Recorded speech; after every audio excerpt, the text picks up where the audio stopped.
Love it. Love the lane, love the people. There's so many different types of people here.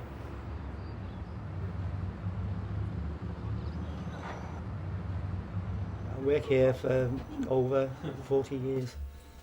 1968 I started. We've had a bookshop here since 1981. We knew somebody was actually selling a tiny little shop at the end of Lark Lane, which with hardly any books in it, so we bought that off them, and it sort of took over our lives from that point.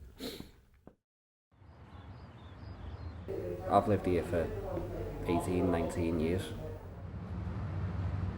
Everyone knows each other. I mean, you can come in by yourself, and I guarantee you'll see someone you know, and everyone just talks to each other.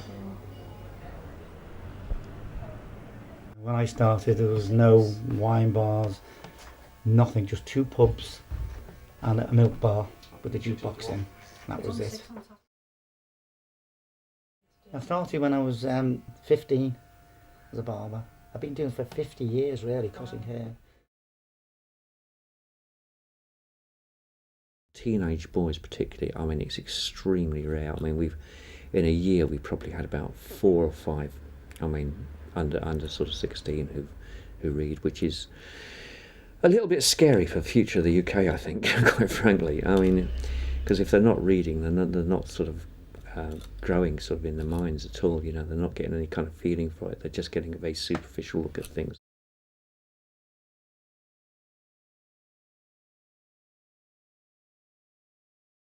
Generally, there's always been a sort of history of witches living up and down Lark Lane. At one time, there was a group of about 4 or 5 in a coven in Hadassah Grove, and then there's always, you know, people coming in and buying books on witchcraft.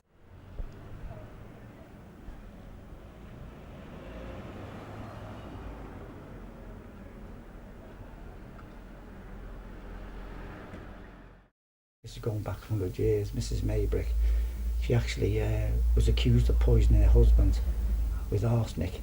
She was brought up here and put in the cells up the top in Lark Lane, very famous lady.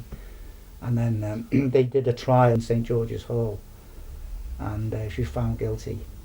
They imprisoned her, and then she was let out, and then she was American, then she went back to America.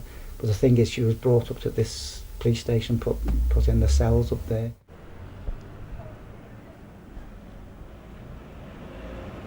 When I first started, a lady used to come in the shop, and she lived in Hesketh Street. Opposite were a family and 2 lovely, a girl and a boy, twins, right? And the husband walked out, and she was devastated. So the lady come over to this lady, and she asked me, could I borrow a cutthroat razor? So she lent her the cutthroat razor. Next minute, she slit the 2 kids' throats, didn't she? It's an area with a kind of that's historically very interested in sort of esoteric sort of alternative lifestyles. Most of the people who live here now have lived here for years. It's always been very cosmopolitan and very village-like.